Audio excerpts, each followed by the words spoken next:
മറ്റു വാർത്തകളിലേക്ക്. ട്രക്കിങ്ങിനിടെ 4 ദിവസം കുടക് വനത്തിൽ കഴിഞ്ഞ അനുഭവം ന്യൂസ് മലയാളത്തോട് പങ്കുവച്ച് നാദാപുരം സ്വദേശി ശരണ്യ. വെള്ളം മാത്രം കുടിച്ചാണ് 4 ദിവസം കഴിഞ്ഞത്. വനത്തിൽ ഒറ്റപ്പെട്ടെങ്കിലും മനസാന്നിധ്യം കൊണ്ട് പ്രശ്നങ്ങളെ തരണം ചെയ്തു. കാര്യമായ ഭയം മനസ്സിലുണ്ടായില്ലെന്നും ഇടവേളകളിൽ ഉച്ചത്തിൽ ശബ്ദമുണ്ടാക്കിയാണ് രക്ഷാസംഘത്തെ കണ്ടുമുട്ടാൻ സഹായമായതെന്നും ശരണ്യ പറഞ്ഞു. യാത്രകളെയും ട്രക്കിങ്ങിനെയും ഏറെ ഇഷ്ടപ്പെടുന്ന ശരണ്യ കഴിഞ്ഞ 4 ദിവസം കേരളത്തിലെ ജനങ്ങളെ മുൾമുനയിൽ നിർത്തുകയായിരുന്നു. അതിനുശേഷം ഇന്നലെ നടത്തിയ തെരച്ചിലിൽ ശരണ്യയെ കണ്ടെത്തുകയും തിരിച്ചതായി നാദാപുരത്തെ വീട്ടിലെത്തിയിട്ടുണ്ട് ശരണ്യ. അപ്പോൾ എറണാകുളത്തു നിന്ന് തുടങ്ങിയൊരു യാത്രയായിരുന്നു. പിന്നീട് എന്തൊക്കെയാണ് സംഭവിച്ചത്? ഞാൻ ഫസ്റ്റ് ഇവിടെ എത്തി, വിരാജ്പേട്ട് എത്തി. പിന്നെ അവിടെ നിന്നൊരു കബ്ദിൻഗാർഡ് എന്ന് പറഞ്ഞ സ്ഥലത്തെത്തി. അവിടെ സ്റ്റേ എടുത്തു. നെക്സ്റ്റ് ഡേ ആണ് രജിസ്റ്റർ ചെയ്യണമായിരുന്നു ട്രക്കിങ്ങിന്. അപ്പോൾ നെക്സ്റ്റ് ഡേ ആണ് അവിടത്തേക്ക് പോയത്.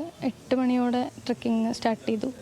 ഒരു 10:40 അങ്ങാണ്ടപ്പം പീക്കിൽ കയറി ഇറങ്ങാൻ തുടങ്ങി. അപ്പം അതിൻ്റെ ഇടയ്ക്കാണ് വഴി തെറ്റിയത് ഇറങ്ങി തുടങ്ങിയപ്പോൾ. വനത്തിലുള്ള സമയത്തുള്ള അനുഭവങ്ങൾ എന്തൊക്കെയായിരുന്നു?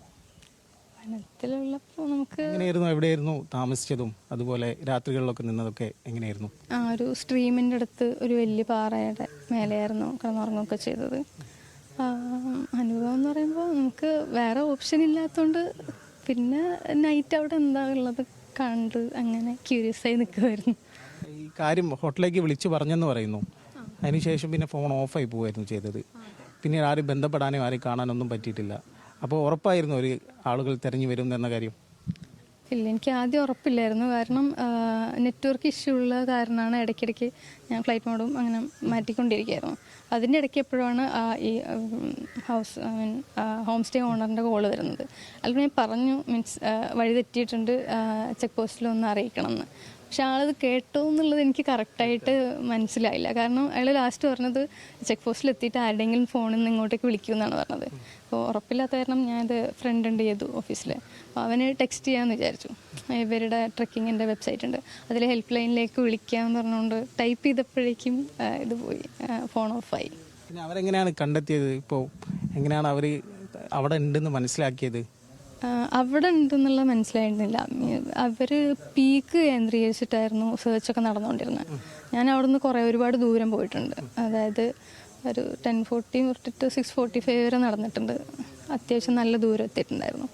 പിന്നെ ഇന്നലെ ഞാനൊരു ഉച്ചയ്ക്കൊരു 12:15 അവിടെ നിന്ന് മേലത്തേക്ക് തിരിച്ച് മേലെ ക്ലൈംബ് ചെയ്യായിരുന്നു. അപ്പോൾ കുറേ നേരം ക്ലൈംബ് ചെയ്തൊരു 4 മണിയോ അങ്ങനെ ഏതാണ്ട് അറൗണ്ട്, ടൈം ഓർമ്മയില്ല. ആ സമയത്ത് ആരോ കൂവി വിളിക്കുന്ന സൗണ്ട് കിട്ടും. അങ്ങനെ ഞാൻ കൂവുമ്പോൾ അവർ റെസ്പോണ്ട് ചെയ്യുന്നുണ്ടായിരുന്നു. അങ്ങനെ മനസ്സിലായി ആരോ വരുന്നുണ്ട് എന്നുള്ള കാര്യം. യാത്ര തുടരാനാണ് ആഗ്രഹിക്കുന്നതെന്ന് പറയുന്നു. ഇനി എവിടേക്കാണ് യാത്രകൾ ഉണ്ടാവുന്നത്? എന്തെങ്കിലും പ്ലാൻ ഉണ്ടോ? അങ്ങനെ തന്നെ കാലക്കുട്ടി പ്ലാൻ ചെയ്യാറില്ല, തവാങ്ങൊരു പ്ലാൻ ഉണ്ട്. ലീവും കാര്യങ്ങളൊക്കെ ഓക്കെ ആണെങ്കിൽ പോകണം. യാത്രകളെയും തുടരട്ടെ.